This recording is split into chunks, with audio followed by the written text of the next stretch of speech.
الحمد لله رب العالمين، والصلاة والسلام على سيد المرسلين. كل نفس ذائقة الموت.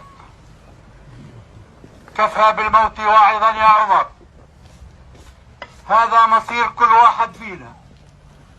بديش اطول يا اخوان، حكينا قبل فترة ما حدا سمع، ما حدا رد عن المرض وعن الكورونا وعن العزاء وعن الخطبة وعن العرس، ما حدا رادد.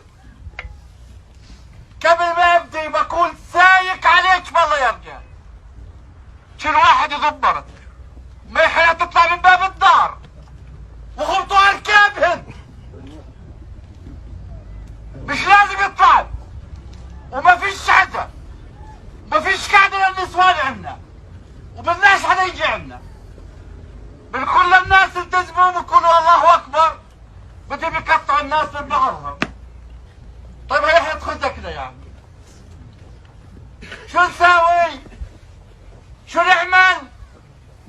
مشان الناس كل واحد على مزاج يساوي، وكل مرة على مزاجها تساوي.